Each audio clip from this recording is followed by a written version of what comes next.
என் வீட்டிற்கு சாமி கண்ணே அண்ணா தேவி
எப்படி இருக்கிறாரு?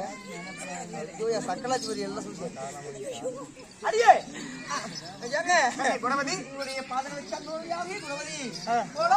வழக்கங்களை சமர்ப்பிக்கின்றேன் சுவாமி. எப்படி எப்படி என் பொண்டாட்டி குணவதி ஏங்க நடமா வந்தீங்க சாப்பிட்டியா? பரவாயில்லையே சாப்பிடுறது நம்ம அப்பா அம்மா போது எப்பவுமே சாப்பிடுறது. சரி சரி எல்லாம் இருக்கட்டும். எங்க அப்பா அம்மா எங்க? எங்க அப்பா அம்மா வந்த உடனே உங்க அப்பா அம்மா கேக்குறான் அடிக்கிறது அவனை. எங்க அப்பா எங்க இருக்காரு? இருக்கிற கூட்டிட்டு